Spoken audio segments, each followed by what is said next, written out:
दुनिया तक पर टॉप 5 में देखिए। अमेरिका के पूर्व राष्ट्रपति डोनाल्ड ट्रंप दोबारा महाभियोग से बच गए हैं। केवल 10 वोटों के अंतर से ट्रंप महाभियोग से बच पाए हैं। सीनेट ने 6 जनवरी को कैपिटल हिल में हुई हिंसा भड़काने के आरोप से ट्रंप को बरी कर दिया है। अमेरिकी सीनेट में हुई वोटिंग में 57 सांसदों ने ट्रंप को महाभियोग का दोषी पाया, जबकि 43 सांसदों ने उन्हें दोषी नहीं पाया। ट्रंप को दोषी करार देने के लिए सीनेट से 2/3 बहुमत यानी 67 वोटों की जरूरत थी। सीनेट में डेमोक्रेटिक पार्टी के 50 सदस्य हैं और उन्हें 17 रिपब्लिक नेताओं के मतों की आवश्यकता थी। बरी होने के बाद डोनाल्ड ट्रंप ने इस फैसले का स्वागत किया और कहा कि उनका राजनीतिक आंदोलन तो अभी शुरू ही हुआ है।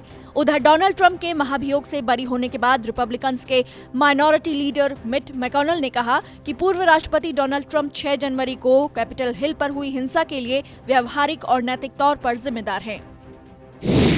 मछुआरों के एक संगठन के एक अधिकारी ने शनिवार को दावा किया है कि पाकिस्तान ने अरब सागर से 17 भारतीय मछुआरों को पकड़ लिया है।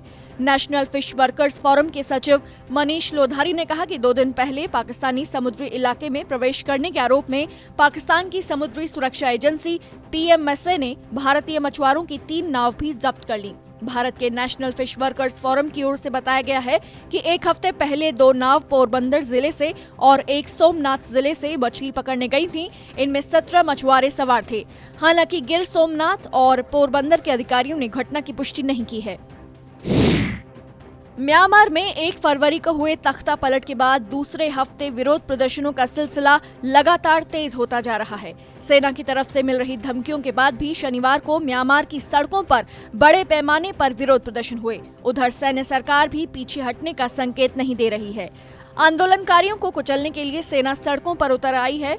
यंगून में सेना ने प्रदर्शनकारियों को लाठीचार्ज, वाटर कैनन और आंसू गैस के बल पर तितर-बितर किया। सेना की फायरिंग में एक किशोरी भी मारी गई। 326 लोकतंत्र समर्थकों को गिरफ्तार किया गया।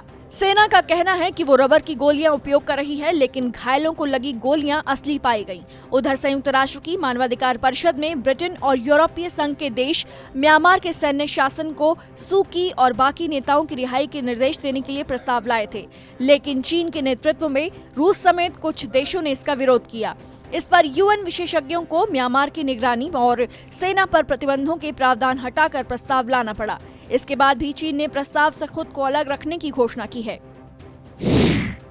भारतीय मूल की महिलाएं दुनिया भर में भारत का नाम रोशन कर रही हैं। एक तरफ संयुक्त राष्ट्र में भारतीय मूल की आकांक्षा अरोड़ा ने संगठन का अगला महासचिव बनने के लिए अपनी उम्मीदवारी की घोषणा की है, तो वहीं कर्नाटक की रश्मि सावंत ऑक्सफोर्ड स्टूडेंट यूनियन की अध्यक्ष चुनी गई हैं। रश्मि पहली भारतीय महिला हैं जिन्होंने लंदन की ऑक्सफोर्ड यूनिवर्सिटी में ये पद हासिल किया है। आकांक्षा अरोड़ा संयुक्त राष्ट्र विकास कार्यक्रम UNDP में लेखा परीक्षक समन्वयक के तौर पर कार्यरत हैं और मौजूदा महासचिव एंटोनियो गुतेरेस के खिलाफ उम्मीदवारी की घोषणा करने वाली पहली शख्स हैं। गुतेरेस ने खुद संयुक्त राष्ट्र प्रमुख के तौर पर अपने दूसरे कार्यकाल के लिए अपनी उम्मीदवारी पेशकश की है। संयुक्त राष्ट्र प्रमुख का कार्यकाल 5 साल का होता है। कोरोना वायरस को लेकर वुहान में जांच करने गई WHO की टीम के साथ चीन ने पूरा सहयोग नहीं किया। टीम की एक सदस्य ने बताया कि चीन ने वुहान में मिले कोरोना वायरस के शुरुआती मरीजों का डेटा देने से इनकार कर दिया था। उसने केवल एक सीमित लिस्ट भेजी थी जिसमें कोई डेटा नहीं था। चीन के इस रवैये के कारण कोरोना की उत्पत्ति की जांच प्रभावित होने का अंदेशा लगाया जा रहा है। उधर कोरोना वैक्सीन बनाने वाली फ्रांस की कंपनी सनोफी और अमेरिकी ग्रुप ट्रांसलेट बायो द्वारा बनाई जा रही mRNA कोविड वैक्सीन इस साल तैयार नहीं हो पाएगी। कंपनी की तरफ से खुद ये जानकारी दी गई है। वहीं पाकिस्तानी मूल के एक डॉक्टर को अमेरिका में कोरोना वैक्सीन की 10 खुराक चोरी करने के आरोप में नौकरी से निकाल दिया गया। डॉक्टर पर आरोप है कि उन्होंने नियमों को ताक पर रखकर अपनी पत्नी समेत अपने जानने वाले 10 लोगों को कोरोना की खुराक लगा दी। लेकिन टेक्सास में काम करने वाले इस डॉक्टर का कहना है कि वैक्सीन कुछ ही घंटे में एक्सपायर होने वाली थी, इसलिए उन्होंने खुद कुछ लोगों को फोन करके वैक्सीन देने का फैसला किया। न्यूयॉर्क टाइम्स की रिपोर्ट के मुताबिक अमेरिकी अधिकारियों ने डॉक्टर हसन गोकल के ऊपर वैक्सीन की चोरी का मुकदमा कर दिया। हालांकि क्रिमिनल कोर्ट के एक जज ने सरकार की आलोचना करते हुए मुकदमे को आधारहीन बताया और केस खारिज कर दिया। लेकिन प्रोसिक्यूटर्स का कहना है कि अब वो डॉक्टर के खिलाफ बड़ी बेंच में मुकदमा दायर करेंगे। इसी के साथ ही दुनिया भर में कोविड संक्रमितों का आंकड़ा बढ़कर 10 करोड़ 91 लाख से अधिक हो गया है और कोरोना से मरने वालों की संख्या 24,05,000 को पार कर गई है।